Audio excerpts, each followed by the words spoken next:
Hello everybody, welcome to the Gemini full moon video. I am in bed, I'm watching I don't even know what to call it. It's these videos on YouTube where someone's silently just walking and filming their walk for like an hour, and it's a very snowy one. Where is it located? In Bern, Switzerland, so you can imagine how gorgeous it is. I figured I would put on a good visual to watch. Of my candles lit. I'm nice and cozy in bed. I took my sleep gummy already. It's probably going to hit in the middle of this, but I figured it would give me a nice, calm demeanor to talk about what's actually going to be, ironically, a very chaotic transit of a full moon that we're having. Did I say new moon at the beginning of this? I hope I said full moon. Don't want to be misleading here, but one of the last moon transit videos I actually filmed was the Gemini new moon, which was earlier in May. I know that I normally talk about how each new or full moon cycle is going to affect each of the rising signs, and what I'm going to do is just include a little very simplistic, very, broken down version of a horoscope for December 2022 for each rising sign. However, I don't think I want to harp too much on the personal conclusions that, the full moon can bring to each rising sign. I kind of just want to talk about the moon. I don't know. That's what I feel inspired to do right now. So I'm just going to do that. And maybe I'll include some visuals so you're not just looking at a chart the entire time like usual. With that being said, so this full moon is arguably, at least to me, I think a lot of astrologers would agree, one of the most intense full moons of the year. This is the full moon closing out the eclipse season that we just had. All the fixed signs kind of get a little bit of a break for right now until the second half of next year, but then they're really going to get a break after that. Besides Aquarius, you're going to be facing a lot of intensity despite Saturn moving out of your sign. You're going to have Pluto literally come in right after that. And that's a story for a different day. But we had eclipse season, we have this full moon happening, it's the last full moon of the year, and then we're going to have a new moon, and then we're going to jump into 2023, which is a whole doozy on its own. Again, I literally don't have enough time in the day to talk about the next few years right now. I do have a predictions video that I posted the other day that kind of touches on the very surface level things that we're going to be seeing in 2023 and the years to come, and I am going to make that maybe a mini series, probably a second or third part, that's kind of going to touch on diving into each vague sort of topic that I touched on in that by zooming into more of the smaller aspects and transits rather than just the huge generational 20-year window sort of thing. So I'm sorry I'm whispering. It's just because everybody in my household is sleeping and I don't it's hard for me to record during the day, not only because of noise interruptions, but too because I'm just thinking a lot more sporadically. I'm focused on readings and things that I do for clients and Patreon and things like that and TikTok, where at the end of the night, this is kind of where I have the super intense charged thoughts. And that's what I want to start sharing here, especially because it's just better for longer form content. And then eventually, if I end up having a podcast for this, it'll be the same exact sort of deal, just a little bit more professionally set up. But this full moon, I think, goes without saying that it's going to be very chaotic. I think anytime the moon is in Gemini, and I say this very lightheartedly, it's chaotic. Usually it's in a fun way, a more adaptable way, kind of unexpectedly getting invited to something or being more open to having a conversation about something that you would maybe be more emotional about on a different day.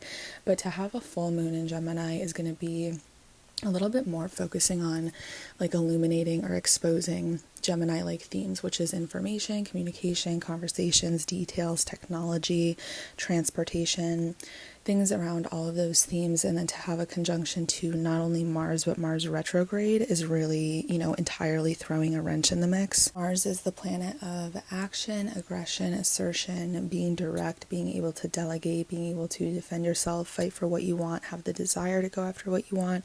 It's also the planet of war. It's very fiery in nature. It's ruled by Aries and Scorpio. So if you have any of those placements or you know somebody with any of those placements, that's the sort of energy that we're looking at. It's desire and it's the ability to defend and fight for those very desires. So on a more personal level, this is somebody who would like maybe have a lot of willpower or a lot of aggression, or somebody who's super headstrong or active or super confrontational or defensive or very hell-bent on getting the things that they want.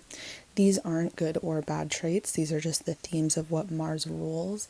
And when we look at that as a planet in a more collective sense, especially in the US, but overall just in general, when we're looking at political things, social things, it's usually going to point to aggression. Having a retrograde, tacking that on to Mars, can kind of have a few different effects. I would say sometimes, I think the most common retrograde people can refer to is obviously Mercury retrograde. And when we think of Mercury, we're just like, oh, this is text, emails, conversations, details, variables. So when it goes retrograde, it's kind of like all those things are scattered and in the air and like very confusing, complicated, frustrating, because we're just messing things up here and there. It's a faster moving planet. Mars retrograde is a lot more rare. It usually only stations retrograde I think about every 2 years or so, whereas something like a Mercury retrograde literally happens like every 3 or 4 months. So we've survived a million of those, and we have with Mars retrograde as well. It's nothing to like lose sleep over, but because they're a little bit more rare, they're certainly more impactful, or at the very least noticeable. It's something where we're like, something is off. What has been going on lately? So I would say, on a more personal level, sometimes a Mars retrograde, despite wherever it is in your chart, could look like losing a lot of your energy or vitality to go after the things that you want, starting to see that maybe you're not making as much progress as you typically do in that area of your life. It could look like your priorities getting screwed up with all the mutable squares that we're having. It can kind of look like losing sight of what you want, or just like not having the bandwidth to like keep going after a goal, or to feel confused on what the goal actually is. It's like losing the plot a little bit. I would say when it comes to like the very worst outcome in a personal chart, again, like this is such vague advice because it's obviously going to be different for everybody, especially if you're ruled by Mars. If you're a Scorpio or an Aries rising, or you have heavy Scorpio or Aries placements, it's going to hit you a lot harder. And that would be something where like you entirely could be facing either, for lack of a better word, or to simplify it at its most, a lot of lack of energy or vitality, or like aggression to go after the things that you want. Or it could even look like absolutely like having just sheer chaos ensue in your life, because Mars, while it is a malefic, it's not this like completely dangerous, malicious planet at its core. It's not like the root of all evil. It helps you get things done. It helps take you to your dream life. It helps, you kind of defend the things that you believe in and voice your opinion and things like that. So at its core, it's not this evil energy, but when you have that retrograde, especially if you're ruled by it, it could look like you having to face a lot of like maybe displaced anger, or a lot of war-like themes ensuing, feeling like you're arguing with people more, you're more combative, or feeling like even other people have it out for you, things like that. It's usually going to take the themes of Mars and make them go fucking nuts and chaotic. I saw, and then, let's talk about really quickly about it being in Gemini. Gemini being things like transportation, information, communication, things adding up, details, all of those Mercury-like sort of themes, because Gemini rules Mercury. A Mars retrograde here is going to look like fighting words. It's going to look like verbal threats or communicative threats. It's going to look like the exposure of very violent emails or conversations that maybe even have to do with things like war. Something like a Mercury retrograde in Gemini, because that's its sign of rulership, that looks like you having to buy a new charger for your phone. It looks like the update having bugs on it or in it. It looks like, sending a screenshot of a conversation to the person you were talking to. Very innocent and mundane and like pretty brush offable, but because we're now dealing with those same chaotic, sporadic, communicative themes, and then putting the planet of war retrograde in it, it can look like a lot of 1 foot in, 1 foot out aggression around any sort of information connecting of the dots, things that should typically be very mundane and simple and easy to connect, becoming a lot more like unnecessarily violent and threatening.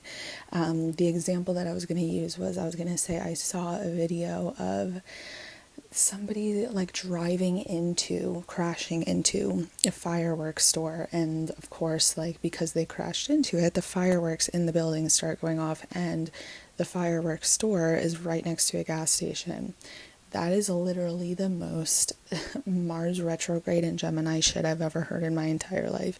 We have transportation, driving, cars, going into a fireworks store. That's Mars in general, just fire, explosions, and then it blowing up and being next to a gas station, striking oil, catching on fire. That didn't happen in the video, but it's just like scary to think about.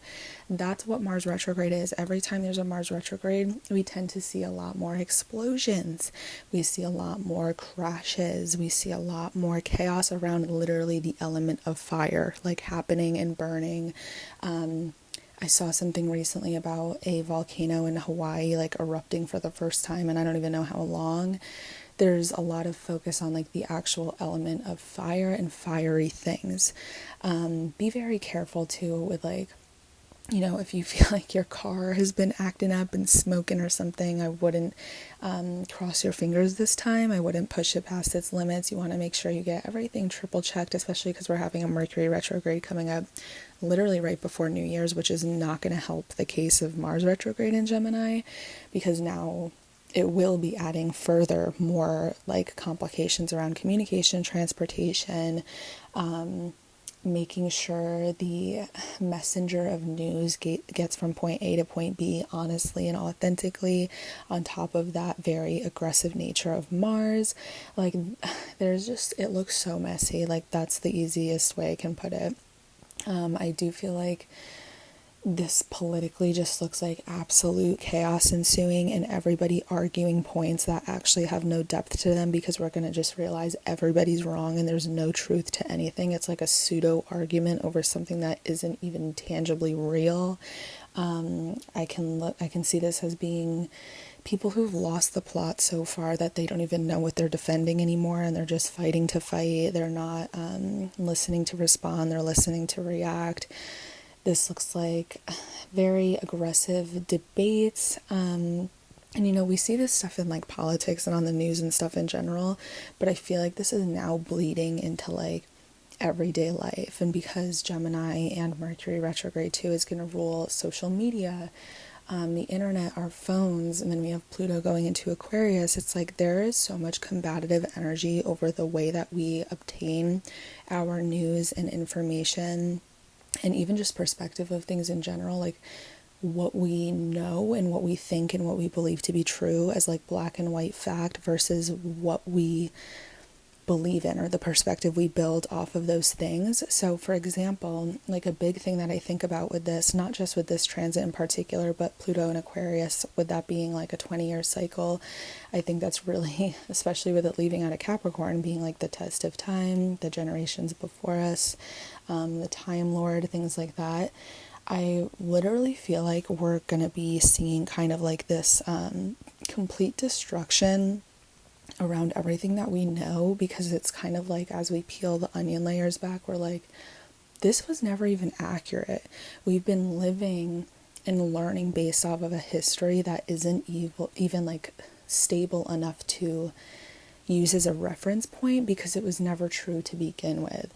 And I feel like that being a fact, like our history books literally being inaccurate, untrue, not including all angles of a story, only highlighting certain particular points for intentional reasons, and knowing that we have mass public education systems and private education systems where we literally teach this information to kids when their brains are developing at their most sensitive state and tell them this is everything that's true when it's not.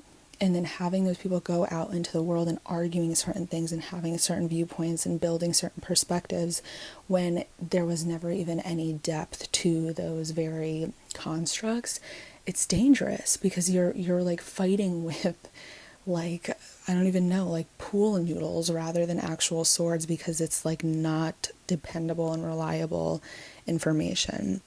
I hope I'm not losing you guys too early into this video, but that sort of concept is what I feel like is going to be happening now and further into now introducing the Mercury retrograde right around New Year's. It's kind of like we're going to be seeing certain news or headlines or just information and narratives from the news like usual or like on social media, and it's going to be this giant thing where everybody is like getting mad or fighting for what they believe in over things that are not even real, if that makes sense. I know that there's a term for this because I don't want to get too into the details of all of this. Actually, you know what, fuck it, because it does matter to what I'm saying. There's a term for it, and I can't think of what it is right now, but it's like having a pseudo controversy. Like it's like having these like controversial things that are circumstances or like conversations that are kind of fed to us, not even from a place of like it being a true societal issue, but it allows us to fight over something. That way there is a narrative to be forged to support whatever, you know, political movements are happening. So the example that I'm going to use for this is that, you know, there's a lot of dialogue and a lot of debate around using something like pronouns. So at the end of the day, people that are trans or people that really prioritize pronouns as a place of, or as a form of just like identifying one another and using that as like a respectful way of communicating with one another based off of like everybody's personal preferences and what they choose to identify as. Most people who are trans are literally not the ones like out there fighting, like absolutely feeling threatened and yelling at people if their pronouns are wrong.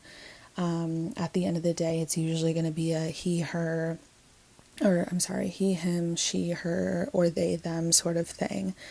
But there's this huge narrative that there's like a whole, you know, community of people that walk around saying like they want their pronouns to be like it/kitty or something, you know, stupid like that. That's just like a dumb example that I'm using, but something like absurd is that, like wanting to be referred to as like an object that like shouldn't be taken seriously or something, and then people argue, oh, this is making a joke of pronouns, this is so pathetic, this is ruining our society.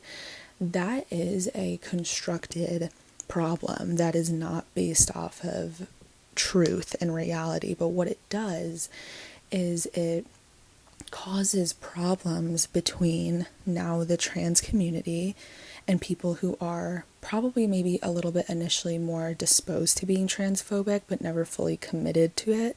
Maybe they grew up in a conservative environment, maybe they've never been around people that are maybe more liberal or left-leaning, but when they hear these things like, oh, now the trans people are wanting to be referred to as dogs or something like that, it causes this like frustration and annoyance and like violent like anger towards this particular group of people, because it's like, what is happening to society? They're ruining our country, you know, this and that, but it's not a real thing. So the point that I'm trying to go off of here is that I can't remember the term, but it's like pseudo controversy. It's like controversy that is fed to us where it's against two separate groups of people that probably wouldn't interact to begin with, which is problematic because then those two people can never connect. And we know at the end of the day, when two people who are typically conflicting against each other and come from very different groups, if you sit them down in front of each other, they'll find a lot in common and realize that they're actually far more alike than they think they are.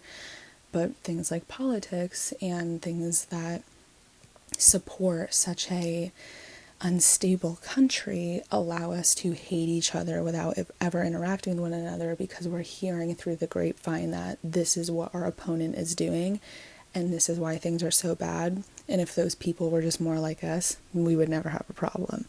And that's sort of the thing that I feel like is happening. And with all the influences of like Mercury, Gemini, Mars retrograde, I feel like it is being taken from something that would maybe more dominantly be like a political debate to now people who have the same problems and struggle with the same things and are both human telling each other to kill themselves in like the comments of their TikTok accounts, you know what I'm saying? And with that Mars retrograde warlike type of energy, I feel like it's just forging people more and more against each other, when the issue is never us versus them, but like everybody, the collective, the country, the world, against the people that are in control, our authorities. I guess what I'm saying is that I feel like with the themes that we're dealing with now, the transits that we're having now, are very much supporting and kind of serving as a segue, or like a terminal or a wormhole into what is going to be the absolute chaos and instability of the first few years of Pluto in Aquarius. Like, it is being set up right in front of us, so you can already see it happening, you can feel it happening. It's not new, it's not something that just started a few months ago, it's not something that just started last year. Like, we've been seeing this for a while.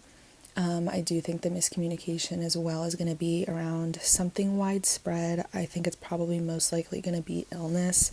I don't necessarily think it's going to be COVID. I don't think that makes it any better either, because with Saturn moving into Pisces and again Pluto moving into Aquarius, like, I think there's going to be a lot of misunderstandings, intentional misunderstandings. Again, the selective information being shared with us, and intentional pseudo controversy and confusion being fed to us to make us confused about, where is this illness coming from, how is it happening.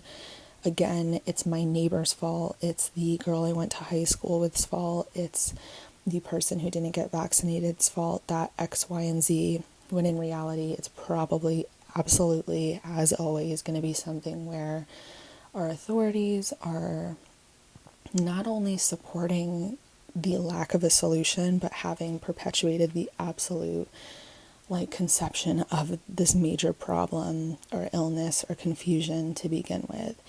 I think it's safe to say too that if you are still under the impression that our government is at all caring of us or empathizes with us, or that the news is a reputable source, I don't know what to tell you. You're not following the right person. If you're subscribed to me, it's just so obvious that that's not the case. And by feeding into these things and using these news channels and political podcasts and already predetermined narratives and timelines as the thing that you base your own crafted, personalized opinion off of, you can't be confused that you're walking around super frustrated at everything, feeling scared as fuck, super fearful, and that everybody else is the enemy, because that's the whole point. That's why things are the way they are, because the sicker we are, the more confused we are, and the angrier and more scared we are, and isolated we are, both literally and metaphorically, the easier we are to control. And I don't think that's a conspiracy theory thing to say anymore, and I would hope that that doesn't ruffle any feathers, because I feel like it's far more obvious than it is not. But I think it's easy too to think that you are far removed from those things, and that you are thinking for yourself, and that you are a free thinker. But the truth is that the more you're on your phone and the less you're talking to real people who aren't just copy and pasted versions of you, the more you really are in some sort of pipeline, especially if you think you're not, because then you're really not going to realize it. If you're under the impression that for example, I'm a more liberal left-leaning person. I don't even like saying that, because I think putting yourself on one end of a spectrum that kind of doesn't even really mean anything isn't super constructive. But if I'm having to speak the language of what is available to me, I would say I'm more liberal and left-leaning. And I think sometimes people that are in the same position as me assume, because I'm not an all-right person, I'm a free thinker. I'm not brainwashed like all these other people. And that's what the other side thinks too. That's what people who are Republican or conservative or traditional or on the right think. All these leftists are brainwashed. The truth is we all are, because the whole point is that there should not be a side. It is so fucking weird that we are still, it's not surprising, it's obvious, but it's weird that it's still taken this long for everybody to not be on the same page, that you literally, as much as you as much as it is normal to walk around saying, hi, my name is Kayla, it's also normal to say I am a leftist or I am on the right, like that, or I'm a Democrat, I'm a Republican. That is fucking weird that it is something that kind of comes with your identity. And again, this like us versus them thing. And also just black and white thinking in general, good people versus bad people thinking is going to be the death of us. And I think the full moon in Gemini here that we're having is very relevant to all these themes because it is a chaotic moon. Like I already said, like full moons are usually going to be endings of chapters, closing of like a 6-month cycle. It's going to illuminate things, it's going to expose things, and in Gemini it's going to be information or communication or the details and facts versus reality. So if you came here for personal context on how this is going to affect you directly, like I said, I'm going to read the very little blurb that I have that I posted for the monthly Instagram horoscopes, but I want you to think back to May 30th and around that, let's say a few days before and then about 2 weeks after, so into like June 15th or so. Think back to that time of year of this year of 2022. And just sort of like look through your camera roll, look through your notes, your emails, your journal, your texts, what you were posting, what you were even listening to, what podcasts, episodes you were listening to, what songs you were really into, maybe what shows you were watching. That's the chapter. So the chapter that began around then is going to be the chapter that we're closing around now. And of course, like moon cycles happen. We have a new and a full moon about every single month. And we're going to have a new moon and a full moon in every sign of the zodiac every single year. So this is something that you don't have to do with just this year. You can do it with just this full moon. You can do it with any moon cycle. But in this case, because this is the full moon in Gemini, we want to look back to the new moon in Gemini, which was May 30th of 2022. So if we're looking at the collective effect of what this looked like, let me pull up my Patreon post because I posted about this for the weekly horoscopes today. If you're into daily, weekly, monthly horoscopes, please subscribe to my Patreon. I try to be very descriptive and very creative and give like personal anecdotes or metaphors for people to understand and start to honestly speak astrological language yourself, but it gives you a nice in-depth sort of horoscope of every single day. But let's see what I wrote, because I looked back. I'm from the US, if it's not obvious yet. I live in the United States, so I'm going based off of just the United States events, unless another country is included. Of course, you can do this for your own country as well. But let me just read what I wrote down for the full moon in Gemini. It's going to be at 16 degrees, and like I said, it's going to be conjunct Mars retrograde. And I wrote that I would argue that this is one of the most intense full moons of the year. Pray for your Gemini and Sagittarius friends' placements. This will affect mutable signs the most, so Gemini, Virgo, Sagittarius, and Pisces, but everybody will see collective unfoldings of its chaos over the next 2 weeks. Full moons are endings, the closing of a chapter, and in Gemini, ruling facts, informations, details, technology, transportation, communication, I always say act, etc. Sorry, it's because I'm reading it. There is an exposure or illumination of information or conversations around these themes that is likely to close the door on something that began earlier in late spring of 2022. Think back to the end of May, early June. What was going on for you back then? What started then has led you down a portal to what ends now. This is a very intense undercurrent. Oh, let me include this. There is a very intense undercurrent below us that maybe only a few of us feel, but Lilith is also opposite Pluto for the full moon. And it's indicative of a deep, seemingly sinister feminine energy that is insatiable in its desires and at odds with the powerful, transformative planet that is Pluto. So Lilith is going to be opposite Pluto. That's Cancer versus Capricorn. I'll get into that in a second. Actually, let me include it now. It's probably easier. Cancer and Capricorn are sister signs, meaning they're completely opposite, but they're also completely the same. Cancer is sort of the emotional, nurturing, domesticated expression of the water sign, the more feminine version of, obviously the archetype of being a mom, but that's not all that Cancer is limited to. It's very expansive in nature. It's very giving, empathetic, intuitive. It's very focused on security. And I would say that because it rules the home. It's like the intimate expression of needing to have your shit together, like desperately wanting to have your life in a very stable way, but when you express that to like people you're very close with or people that you live with, like behind closed doors, it's an emotional expression because you have that sort of vulnerability. Whereas Capricorn is kind of like the it's a feminine sign actually, like based off of the zodiac, but it has maybe more masculine expressions in the sense that it's very collective and logical. The security comes less from emotional vulnerability and more from practicality, from being very grounded and having all of its needs met and having its shit together, for lack of a better word. So who was I watching? I think it was The Peace Dealer this morning. He's a good example. He expressed this in a good way that I feel like is a good example for right now. But like Capricorn is like the father, the hardworking father who's like in a suit and tie at work, and he is making sure the security is there by like going to work, getting the money. This isn't exactly what he said, but I just feel like the suit and tie thing is a good example of Capricorn, while Cancer is like the emotional outbursts that's happening at home and the comfortability of your own home. So both signs are worried about having a very stable, structured foundation. They just express it in different ways. So we've been having Pluto in Capricorn for literally like 20 years now. America had its Pluto return on February 22nd of 2022, which is crazy to think of anyways, that date.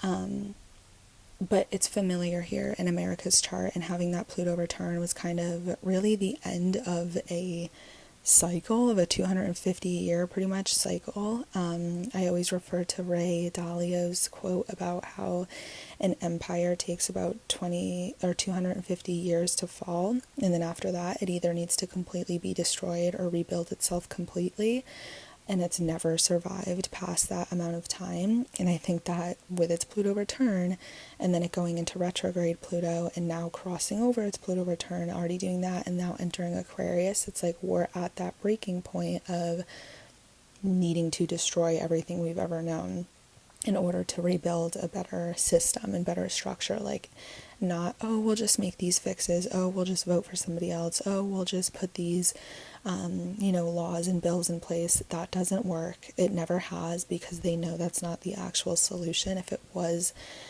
it would have been fixed a long time ago. It doesn't take 250 years to understand that this system doesn't work. The reason it's in place is because it doesn't work. Like, that's the intention. And I think people not even have recognized that, but like Pluto moving into Aquarius for a little bit at the beginning of 2023 and then retrograding back and then entering for good in 2024, like, this is the beginning of the end. Like, really, it's Judgment Day for the US. And I think that we're kind of peeking open the door with this Gemini full moon and seeing that, for the first time, we really have to accept, oh shit, this is a fact. This is what we know. This is the threat of the beginning of the end. And then I mentioned this in my prediction videos, but I do think we're going to be involved in war in the US. Like, I do think that it's something that is going to happen here, despite how maybe unbelievable or far away that feels. I do think like we'll kind of have a threat of war in spring or June of next year, and then around the 4th of July. And then coming 2024, like, maybe that's when it'll actually go down. I don't know. I need to look into the timing more. But I think with the Mars retrograde being war, and then in Gemini, like, it's intense. Especially because Gemini, to my knowledge, rules America's 7th house, I believe. The US is, Biden's a Sagittarius rising. Let me make sure. I don't think the US is a Sagittarius rising. Nope, it is a Sagittarius rising. So yeah, it's Biden's as well, which isn't a good sign because he's our president. And this full moon is happening in his 7th house. I was going to say that Gemini ruling the 7th house of the US, and Biden is the 7th house of relationships with other countries, relationships and open enemies when it comes to things like wars and contracts and agreements and disagreements and justice.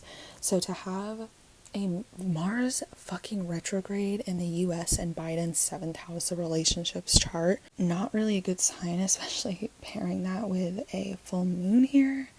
And it's going to be at 16 degrees, which is a Cancer degree. So it's ruling things like home, family, housing, the housing crisis, property investments, ownership.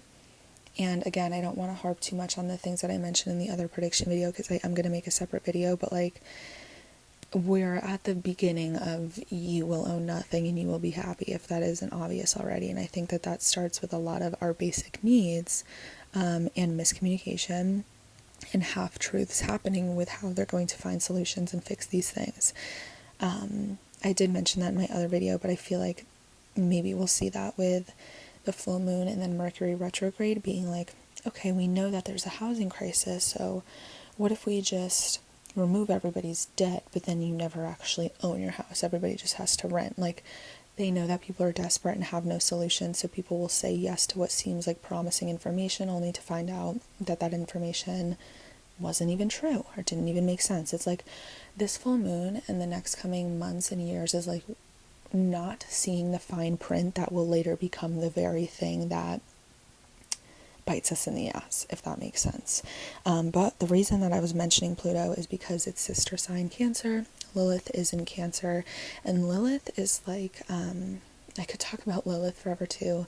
I know that maybe the easiest way to describe it is that I actually think Lilith was in the Bible as well. Maybe not the Bible, but like in Christianity, I believe she was supposed to be like Jesus's or Adam's second wife or some shit like that, and I think she refused to have sex with Adam, so then she was shunned or something. Like, it was like because she had said no to her man and you're supposed to like vow to the men's needs as a woman in the Bible or something like that. She was kind of like painted to be this enemy for like not wanting to have sex. I'm totally botching this story, but for lack of a better word, it's basically like a woman who had boundaries or said no and then was villainized for doing that. And I'm pretty sure she was like painted religiously to be this woman that was like the wife of the devil or something for that exact reason. And I think it even goes as far as to say that she's like the god or the entity responsible for like aborted children, which is insane. But when I think of Lilith stripped down, it's basically like what you really desire or in what ways you desperately want to be seen and heard, but are maybe villainized or silenced for. So let me finish reading what I was saying on Patreon. So we have Lilith opposite Pluto for the full moon as well, and I wrote that Lilith is the woman screaming the truth out and being called a liar, the victim being painted as the villain, the one being called aggressive and unladylike for defending herself. With an opposition to Pluto, it feels that either powerful authorities are suppressing her energy, or that there's almost I've tried to do it your way, but you haven't listened, so now I'm forced to resort to violence sort of threat in the sky. Whether that be authorities suppressing the people or people really pressing authorities to like do what needs to be done rather than slapping a fake band-aid on everything. It will be exact for some time, not just today, but something to consider, because in the spring of 2022, so the Gemini new moon that I'm referring to that I want you guys to look back to in your personal charts, this is what was going on in the US. Johnny Depp versus Amber Heard trial, Alex Jones defamation case for Sandy Hook, Elon Musk trying to acquire Twitter and being accused of market manipulation, the monkeypox outbreak, baby formula shortage, COVID deaths supposedly surpassing 1 million, Roe v. Wade leak, the U.S. state representatives holding a hearing on UFOs for the first time in how long, and some of the deadliest mass shootings back to back that week. And Mars wasn't retrograde back then. Mars wasn't even in Gemini yet. Super intense. A lot of these people are oh my god, I can't speak, I'm sorry, are still currently in the news. Think famous Geminis. Kanye West, Donald Trump, Johnny Depp. So it's crazy how everything comes back around. And then I said I would try my best to make a video about this. So Mars was in Taurus over the summer, and then we had that North Node, Mars and Uranus conjunction, and that was like on August 1st or so. Also, didn't the war in Ukraine literally start?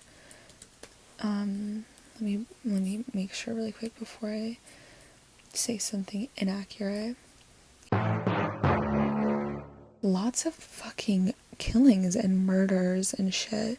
I don't think we have to limit that to Gemini, just because that's obviously something that's been like out for blood in the US for years now. But Mars retrograde, usually every 2 years, does bring out things like kidnappings, lots of violence, lots of like crazy violence, like something that is so out of pocket. I actually saw something today, a post about how there was like something posted, I think on Instagram, that was like the 50 most wanted people or something in the US, and some man commented on it and said, "What about me?" And he was actually wanted, and he got in trouble. Like, he got arrested, and he got, I think, thrown in prison. I don't know what happened to him, but like, that's an example of that, where it's just like the most like, you gotta be kidding me sort of shit. I saw another woman, she sued Kraft mac and cheese because she said it was over the 3.5 minute time that's like written on the label. So I think she sued them for like inaccurate marketing or false advertising for like millions of dollars. That's Gemini. Like, it's literally information technology, conversations, details, fine print, and then mixing that with like a little bit of violence or aggression. So I don't know, it's just crazy. Mars entered Gemini, I believe, on August 20th of this year, and then it stationed retrograde on September 9th, I believe, and it's still retrograde, and it will be until, I believe, January 12th of 2023, and then it will leave Gemini and enter Cancer in Mars. So it's just crazy. And then Cancer rules the 6th house of the US and of Biden. And the 6th house is going to be work, health. I literally straight up think fucking Biden's going to like die or get super fucking sick. I'm not joking. I've been like kind of half joking and saying that for like a year or two now. But it's because Kamala's chart too is like super active regarding like her public image, her reputation. Like, I feel like I said a year or two ago that he was gonna die like halfway through his term or get really sick or something, where she would have to step up. And I think people thought that was the plan anyways, because people were like, he's so fucking old, like, is this on purpose so that she's kind of securing her presidential spot? But it doesn't look that crazy. He's having rough transits right now, but they're in his 12th house, so maybe it's things that we can't see yet, which could be secrets, suppression, things happening behind closed doors, something like him already have been sick for a while now. I don't know, things like that. But regarding famous Geminis, people like Kanye West, Donald Trump, Johnny Depp, the most like aggressive people in the news right now. Like, obviously Johnny Depp is controversial.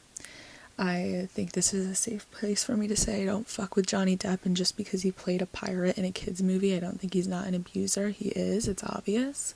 It's been very clear the entire trial.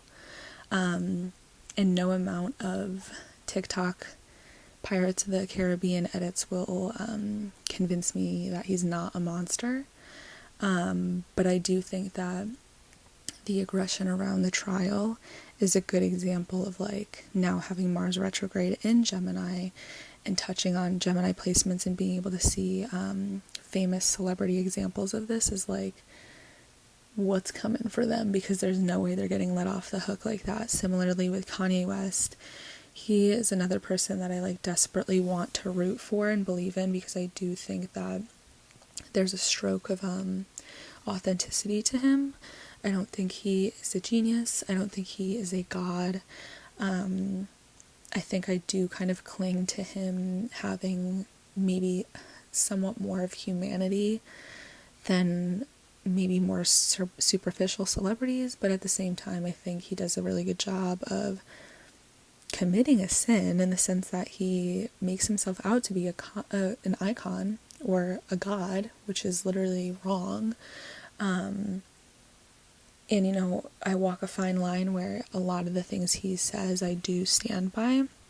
And I'm like, wow, I like that he's saying that. That's truthful and honest. But then he does other and says other out of pocket shit that revokes him of all of his credibility, so that when he's saying something controversial that people think is funny because he's like degrading his wife on social media, that takes away from the fact that when he says something about, like, for example, porn being just women reliving their trauma over and over again and being brutalized by men for money, people think that's the funny, like, punchline of him being crazy, when that's like an honest, truthful, impactful take that could really influence the world in a positive way if he was more responsible with his expressions, I guess. But that's the thing, is that humans are complex and they're not able to just collectively be these like unscathed,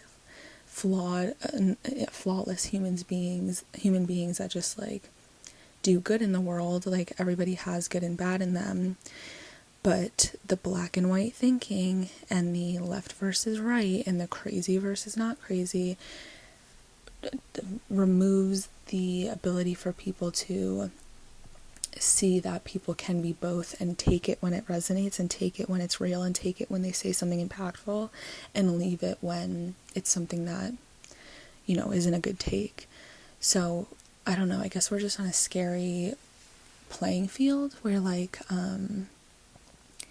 you could say some real shit, but then if you let your human come out based off of, like, emotions or trauma or just a bad reaction or something, like, that's it. Everything that you said has always been stupid and you're an idiot and you're fucking crazy and you need to be hospitalized. And then vice versa. It's like, if you are fucking crazy behind closed doors and beat your wife behind closed doors and are absolutely heinous, but then you make funny jokes in interviews all the time, you're gonna get off the hook because no one's ever seen you do it. You've always been this type of dude. Oh, we've seen all his interviews. He wouldn't do something like that. Like, it's just, it lacks so much critical thinking, the way that we assess people and put them in boxes and stuff like that. And I'm guilty of this myself.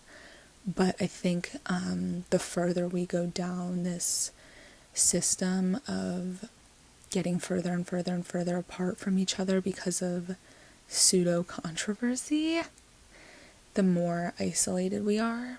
Not only like metaphorically, but then literally isolated due to things like illness and maybe safety, threats to safety, and just not wanting to be around other people.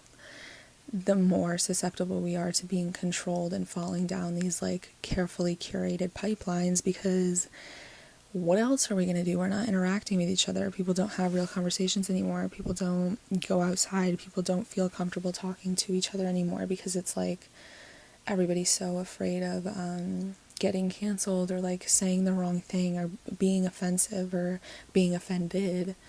And I'm not one of those people that's like, I'm never going to like take advantage of my influence, whether it's 400 subscribers on YouTube or like 20,000 followers on TikTok, and say, oh, people can't say anything anymore. People can't joke around anymore without being canceled. Because there should be a level of like respect and not touching into saying absolutely derogatory things that would only cause damage to anybody who watches the content. But it is true in the sense that like you could literally say like, I like apples, not pears, and people will absolutely villainize you for having privilege and access to those foods when there's people in food deserts who can't even eat fruit from the store. Like, something that is so unprovoked and so unnecessary and so out of left field. And that makes me think of Mars retrograde in Gemini. It's displaced anger. The complaint itself and the observation itself is valid. Yes, it's a problem that some people have access to food and healthy food and like produce, and then other people don't. But the solution is not to tell somebody who does how wrong they are for something that they probably don't realize is a privilege. One, which you should be educated on that, but two, can't do anything about the fact that it's a good thing they have access to it. And then three, all there is aggression over pseudo controversy that pins us against each other and not against the problem itself and finding a solution. And the whole conclusion here is that, like, we cannot keep asking the hand that doesn't feed us for help. We need to help each other. But they, as in authorities, understand that the easiest way to drive us against each other is to throw the pseudo controversies in our path, separate us from each other, and then throw the ability to have the internet and no boundaries and no way of, like, facing consequence or confrontation of saying the most hellbent shit, because all that does is cause chaos. And then again, you sit here, you get a shitty comment about something that makes you feel like a monster, where you just want to rip this person's throat out. You lock your phone and you're in your own house alone, angry at the world. And that is the easiest way to, like, make somebody fucking sick and dangerous. And that's, like, the exact thing that I feel like we're dealing with, and it's just crazy. And I feel like this full moon is kind of representing that. I guess I'm talking about a larger topic overall, but I think that this full moon really highlights those things. I would assume that probably there'll be, like, a news break, probably travel complications, whether that be flying or driving. I'm paranoid about the flying. I'm not flying anywhere, but my family is, and I'm getting very paranoid about it. And I'm not trying to make that paranoia, oh my god, what's the word, contagious, and, like, spread that to anybody who's listening who's flying or anything like that. But with the mutable squares and, like, all the Sagittarius placements, and then Mars retrograde in Gemini, like, things being air and flying and travel and transportation, and then Neptune in the mix too, being, like, visibility, like literal visibility, but also confusion and deception and, like, maybe having bad depth perception and things like that. It makes me feel like there might be travel complications, not only from the annoyances and frustrations of having, like, delays and overlays and cancellations and reschedules, but also, like, literally people not being able to see when they're driving, or, like, flight visibility being very complicated, you know, the lack or missing of information or of signaling or something like that. There's a lot of that going on this holiday season, so just be careful. I would try to opt into driving if you can, if you're going somewhere that's kind of away from you. It's nothing to lose sleep over if you can't. Just be super careful, and just, especially with Mercury retrograde too, like, try to triple check everything and, like, make sure you're not losing your bags, you're not getting on the wrong flight, you're not not charging your phone and then your ticket won't scan, or you put in the wrong person's name's card on your ticket and then they think you're trying to commit fraud, like, things like that. Don't forget your passport. All those things could be very frustrating and annoying this holiday season. But yeah, I just thought the throwback to what's been happening 6 months ago is, like, crazy. What else? I know I talked about the Johnny Depp stuff. Elon Musk trying to acquire Twitter and then being accused of market manipulation. I'm not fully up to date with Elon Musk and the Twitter stuff. I don't have Twitter anymore. Well, I do. I just got Twitter again for work-related stuff, but I don't like Twitter. I hate it. I think it is the most brain-melting, maturity-lacking, like, growth-stunting app possible. I think it absolutely perpetuates everything that I've been saying is a problem this entire recording. Of course, it's, like, valuable in terms of networking, like, professionally, and, like, making money and, like, being educated on things and connecting with one another, but the majority, I think, of the app is, like, dumpster fire, chaotic, awful, chronically online takes that drive people against one another. And I noticed too that, like, because of the, like, generational gaps, or not even gaps, but, like, millennials versus Gen Z, I was on Twitter at its conception. Like, I've been on Twitter and an avid Twitter lover, like, up until the last year or two. And I was on it when it was very violent and funny and, like, awful and brutal. I look back on that time fondly and not like sensitively, but there are people who were on that app when they were like 18 and now they're like 32, and to see like someone who's 32 years old saying things that are so, it's like sometimes I just feel like that's the only app where sometimes I'm actually like shook at some of the content because of how brainless it is, where I'm just like, this is scary. And because then you see like 40,000 retweets and you're like, oh my god. I feel like it is the most trauma dumping app too. I feel like it is so chronically online. I just don't like it. I felt like it was becoming like a toxic thing for me to read, and I feel like it was aggravating me more than it was doing anything valuable for me.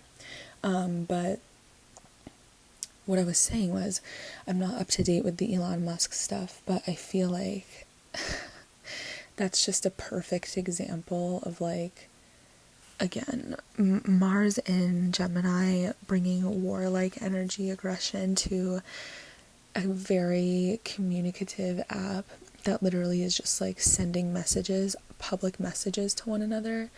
I'm not sure of any of the updates or anything. I feel like it's becoming like Facebook, where I'm like, there's too many features that it's like becoming overwhelming for me.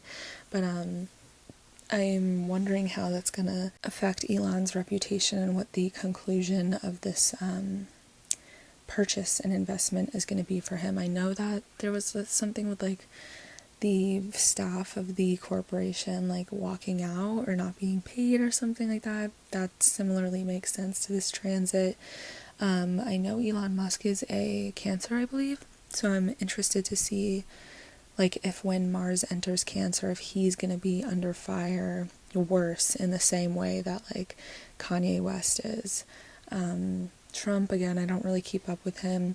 I don't not keep up with things because I don't care, because they don't affect me, or because I don't think they're important. I really value keeping up with things even when they don't affect me, because I do care about people and I care about my ability to help people and like help us out of this fucking hellfire that is the United States. But I know I am only in control of what I am in control of, and watching the news doesn't help that goal for me. It makes me feel less in control. It makes me feel overwhelmed, and it gives me a lot of negative energy around things that I couldn't do anything about despite how badly I want to. So sometimes for me, I try to just pour my energy and my intentions into things and people and causes that I know I can directly affect and improve, rather than hearing about every awful thing that happened in every single state that day and then sitting in misery and sulking in the fact that I feel all of this doom and I cannot do anything about it. So when it comes to things like Trump, I can't do anything about the heinous things that Trump says besides listen to it and feel awful about it, and that doesn't seem productive or valuable to me. But I know that he's been, I think, talking to Kanye West. My mom was trying to tell me that like there was something about Kanye West like bringing a very well-known white supremacist, but even my mom just retelling it to me, I was like, I don't want to hear this shit. Like, it's literally like American news is the best, most like eventful garbage reality TV show I've ever seen. Like, it's just too much. And I feel like this Mars retrograde is really hitting. Maybe I'm noticing it more because I'm a Scorpio rising, so I am ruled by Mars. For me, I'm like, what have I been doing since Mars entered Gemini and then went retrograde?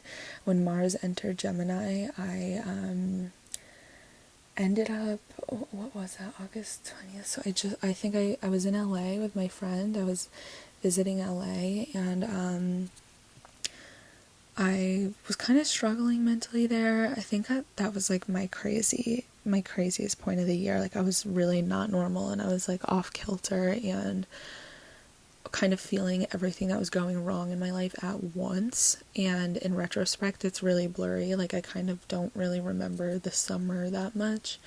It was transiting my 8th house, so it entered my 8th house on August 20th and went retrograde around September 9th. And since then, I had to get some of the chaos out of the way as much as I could.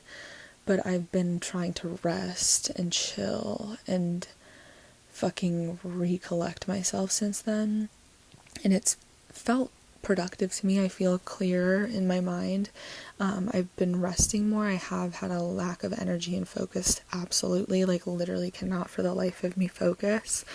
In fact, I'm getting like assessments done for attention deficit because it's gotten to that point where like I'm waltzing around my house knowing I have so many things to do, and like my brain is just going a million miles a minute but thinking nothing at the same time. And I'm healing from like some really traumatic things, so it makes sense that because my nervous system's regulating, like my body's just in rest mode, and is probably going to be like that for a few months because it's the first time I've taken like a sigh of relief. So I'm recouping myself in that way. I think another way it's shown up for me though in Gemini and in my 8th house of investments and money and stuff, I've gotten like on a kick again where I've been buying old technology, and for some reason I feel really confident in it, and I'm like, this feels like it's going to be a really good investment for some reason. Like I bought an old iPod Nano. It was my favorite version, the little square one.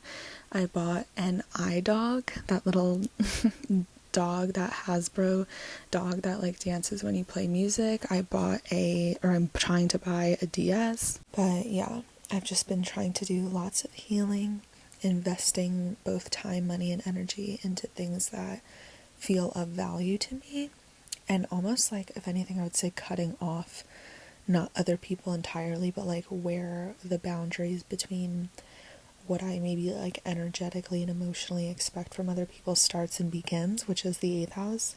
I have a few things coming up that I think are going to be very lucrative that have to do with other people and other like companies.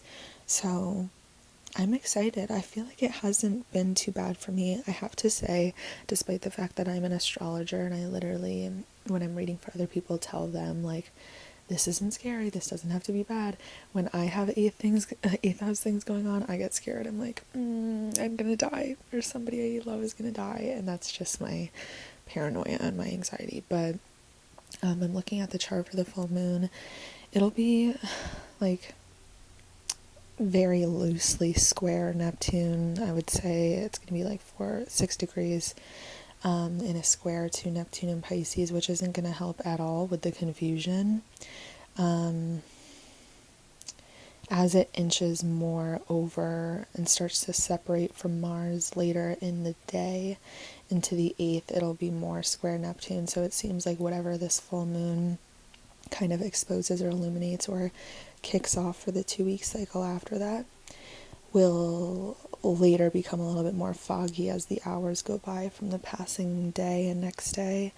It kind of looks like something being released or announced or set to the public and like kind of thrown to the sharks, and everybody kind of biting but trying to make sense of it all and figuring it out, and then through that is more confusion and deception. So like something, let's say like a very controversial statement coming out, and then people being like, what does this even mean? Or like, what is this? And then as it crosses over Mars, it'll peak over the aggression, and then as it enters Cancer, it'll start to square Jupiter, which is going to be like blowing things out of proportion, the mass like reaction, whether that be hysteria or overconfidence or thinking something is far better than it actually is. And then as it keeps going through Cancer, it'll start to reach up to Lilith. It'll be square Chiron. Like, I don't know what this is going to be, honestly. And it's usually not always something that has to happen on the actual day, but rather like something that'll unravel over the next 2 weeks as we reach then the new moon in Capricorn. Mercury is going to be at 1 degree of Capricorn on the full moon of Gemini, so it'll have just entered Capricorn, and then literally in about 2 weeks it'll go retrograde. Let me see what degree it's going to go retrograde at. Hello. I'm interested to see, because Capricorn too, since Pluto's in there, having a Mercury retrograde and then having Pluto go direct and cross over Pluto towards the new year is intense as well. It's 11 degrees. It's gonna go retrograde on the 29th, I believe. Yeah, so it's gonna station retrograde on the 29th. We're looking at the 30th now, and Mercury is going to be retrograde around 24 degrees of Capricorn, which is going to be conjunct Pluto. Like, it's going to be pretty close to Pluto. I feel like it's literally a bunch of 1 foot in, 1 foot out. That's literally the vibe I keep getting. Announcing something, retracting it, saying something, taking it back. It's like testing the waters with like sheer chaos. And again, it's like throwing it, you know when you like throw bread to ducks and you're throwing one piece, but all 50 of them try to grab that piece? And then you're like, hold on. And like, I'm trying to throw more pieces, guys. And they're looking at you, but then they're fighting each other. Like, that's the type of thing that I'm getting here. I'm interested to see January and then March. So once Mars goes direct again, and then once it gets the hell out of Gemini into Cancer. But then Mars in Cancer too, it's like, now we're taking this in the home. We're taking this based on families and housing and property and ownership and foundation and basic needs and mothers and women. And Mars, again, as usual, like in our personal lives, it's like, oh, we're going to see action and change and maybe a lot of energy to go after the things that we want in the house of our chart that Cancer rules. But collectively, especially politically, it's usually like, oh, this is where we're going to see problems. Like, this is where we're going to see aggression and debate and arguments. The new moon in Capricorn, I believe, is going to be on the 23rd. I'm excited about that new moon because that one's actually absolutely beautiful. Because it will be square Jupiter, and we're going to have everything. We're going to have all the inner planets, Mercury, Venus, in Capricorn, and the Sun. So I just like Capricorn for me personally, but this is usually like a hardworking, productive, determined, grounded sort of time. I think it's going to be a very focused new beginning for people. In terms of it moving up to Pluto, it does look like an intense end of the year. Like, it kind of looks like a cold ending, which doesn't have to be the worst thing ever. Oh, we're going to have Vertex and Jupiter enter, Aries on the 23rd as well. Well, the 20th, I believe. That's the other thing. Jupiter entering Aries. Like, Aries, again, is the sign of war. So to have Jupiter enter there, Jupiter expands anything it touches.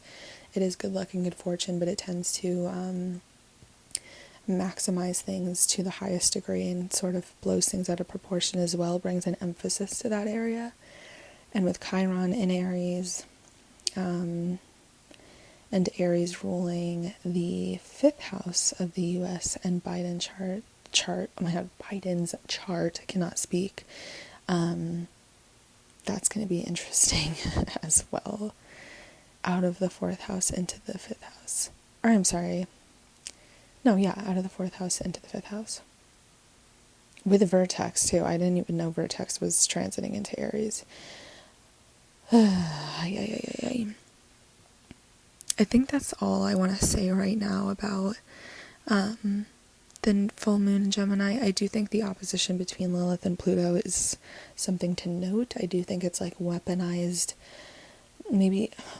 femininity, something against maybe victims being painted as villains, the ignorance and the complete like gaslighting or silencing of people genuinely trying to speak up about something and get their needs met, or saying no to something.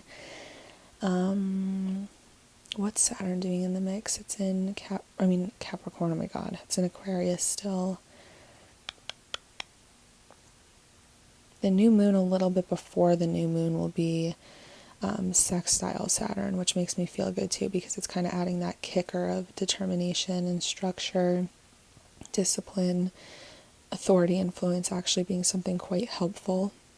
And that's going to be the moon in Sagittarius, which is like freedom, foreign matters, but again, like widespread things. The thing about Jupiter coming back into Aries, every time Jupiter is in Pisces, everybody gets fucking sick, literally every single time. We've seen it with COVID. Even Saturn through Aquarius was awful for COVID. Neptune being in Pisces alongside Jupiter, literally widespread delusion, illness, and fucking spiritual psychosis is what it is. So to have Jupiter kick itself back into Aries after a retrograde, I'm excited because it kind of screws everybody's head on straight, and it makes everybody more selfish in a good way. Like, to where everyone's like, what was I doing? Like, you get independent again, and you're just like, what? I wasn't even like, I feel like I was asleep and like being dependent on these people and blah, blah, blah.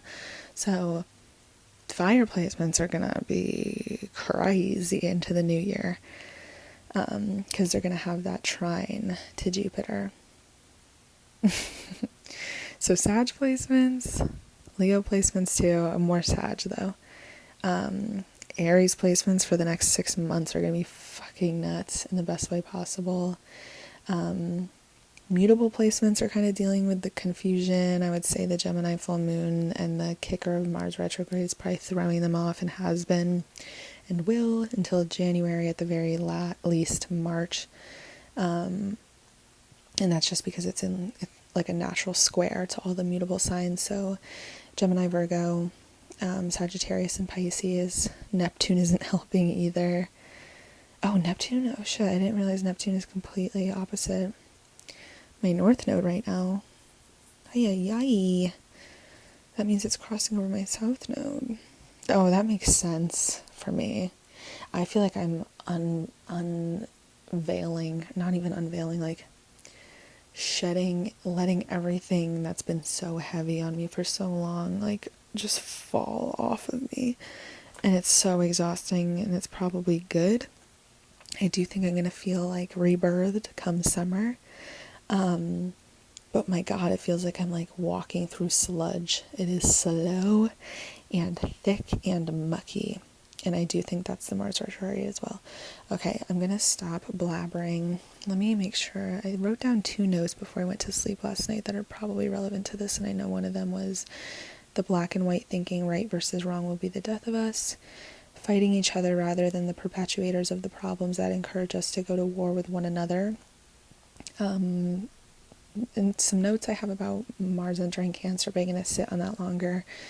And then the last thing I wanted to say is that I think Jupiter moving into Aries will be good, but I think the North and the South Node moving into Libra and Aries next year will be interesting in terms of like the final smackdown between like the gender war, like not necessarily touching into like transgender people or anything like that. I'm not talking about gender in that sense, maybe more so gender roles, because the whole femininity, masculinity debacle between like social media and that kind of even being sometimes a chronically online thing that doesn't always translate into real life. But I think that's going to be, it's already a big theme now, but I think it's really going to drive itself into the ground in the next year and a half.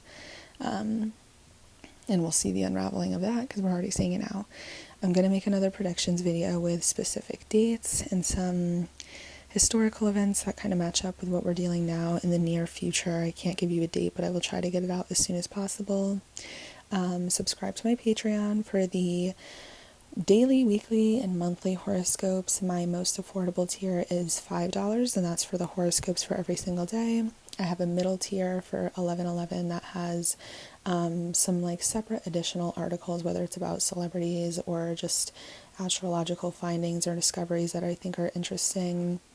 Some context. I also post just like mental health and spiritual stuff over there as well. And then my highest tier right now, I believe, is I want to say it's 111, like 111, and that is a monthly personalized horoscope for each month, every single month, delivered to you on the 1st, and that is an entire astrological reading for the month, as well as a 5-card tarot reading, one for every single week, and then a clarity context card, and then a love oracle interpretation as well. And then I also offer all of my personal one-on-one readings, private readings on my website. whole bunch of different kinds. I have birth chart readings, tarot readings, synastry, compatibility readings, feeling lost readings, life purpose readings, all of those. You can follow me on all of my socials. I'm probably most controversial, or at least most vocal about the things I believe in and care about on TikTok. That's usually where I'm most active nowadays. I do post my monthly little horoscope blurbs on Instagram, which I'll read to you in a second. And then I don't really use Twitter. I use it for a completely separate business thing that I do, which maybe I'll introduce that onto here soon at some point, but I'm going to wait until I get it off the ground a little bit more, but I am excited about it. So yeah, thank you guys for listening if you've gotten this far. Please understand too that with everything I said, I hope it clicked already, but I'm just human as well. I'm not like a super controversial person. I am very open to all sort of perspectives. I'm very lenient. I'm super enthusiastic about having discussions, so please don't take offense to anything I say. I am just as ignorant as the average person. I just voice my opinion because I feel like it's helpful for me to record my thoughts and my growth and my perceptions, as well as wanting to feel like I'm helping in some way. And if I'm not, please let me know. And if there's anything you would like me to talk more about, please let me know as well. I love you guys so much. Thank you for subscribing. My followers, I don't have a lot. I have literally like 400, but I had 50 not that long ago when I first started posting videos. So hopefully I get to listen to this in a year and I get to be like, I have 40,000 now. But aside from that, love you guys so much. I'm going to read the monthly horoscopes now. I just needed to say this before I let you guys go so you can listen to your rising sign. Go off of your rising sign. If you want more context, you can listen to your sun sign for like your career, maybe your ego, your reputation. You can listen to your moon for emotional or like family, home, maybe real estate affairs, things like that. And then for romantic stuff or even finances, you can listen to your Venus sign. So let's get right into it. The first sign, I'm just going to go in order of the zodiac. We're going to start with Aries. So Aries risings. This is a frustrating love-hate dynamic that we're starting out with in December, at the beginning of December, that kind of invites you to find balance between what is familiar to you and what is beyond the horizon. So what you know versus what you believe, your familiar environment, and what gets you out of your comfort zone. Be careful of any too good to be true revelations and expect a hostile but motivating ending around your everyday life, transportation, people, and ways of thinking or communicating. At the end of the month, enjoy an exciting, focused new chapter in your career or accomplishments/reputation, but Mercury retrograde might force you to smooth out some details before you can fully propel forward around New Year's. Get hype because the planet of good luck and good fortune and growth is making you the main character for the next 6 months. Taurus risings, there's a head-to-head collision around what belongs to you, both literally and metaphorically, and what belongs to other people, bringing your attention to tension and frustrations around the boundaries you have set with loved ones, sex partners, and legal government matters. Try to stay grounded with any too good to be true offers or promises related to money and friendships or social connections. Expect a hostile and aggressive closing of a chapter regarding your finances, income and possessions and self-worth. There's a chance you may be motivated through frustration, and at the end of the month there's expansion and growth around your mental health and learning to let go. Your intuition might spike through dreams. Try not to be overindulgent with escapism or substances.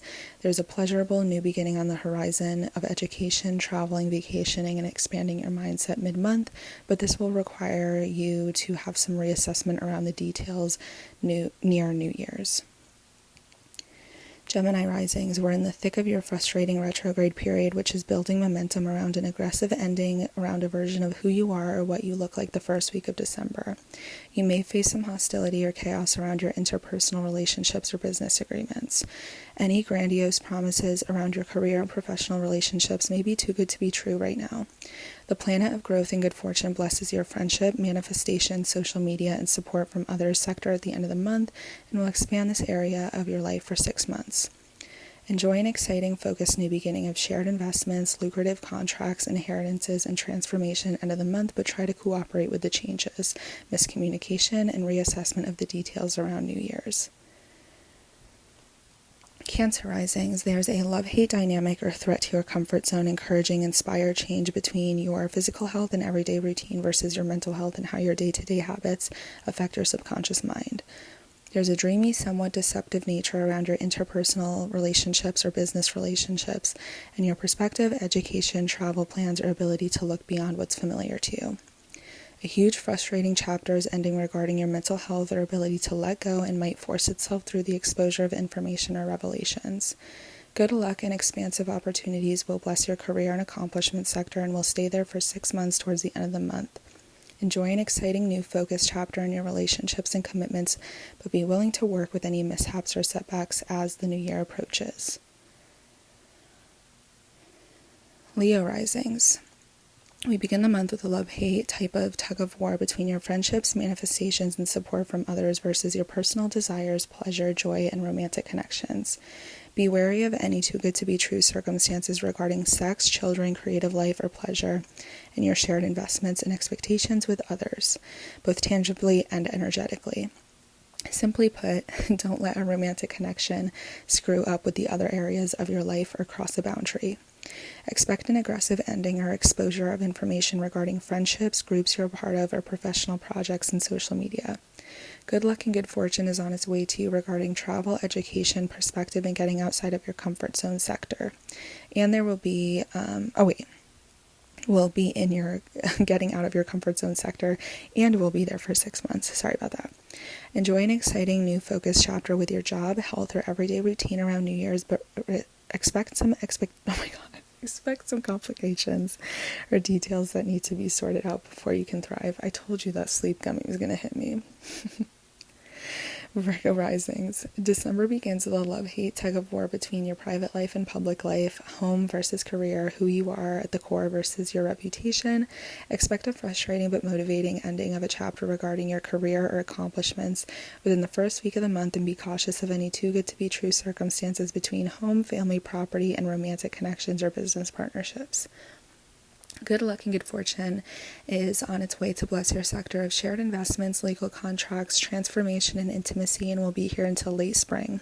And enjoy an exciting, focused new beginning in your love, sex, and romantic life, creativity, and joy sector towards the end of the month, but expect some complications, setbacks, or need to set out some sort of misunderstood details around the new year that suggests that you smooth out the fine print before you fully propel forward with a romantic connection or creative project. Libra risings. Hello, Libra risings. We start the month with a head-to-head collision that may threaten or inspire change between what's familiar versus what's foreign to you, your comfort zone versus thinking outside the box, what you know versus what you believe. There may be some romanticization or confusion around any work, health, or everyday matters coinciding with your transportation routine or people environments most familiar to you. Expect a hostile or frustrating ending around your belief system, travel plans, or education regarding circumstances.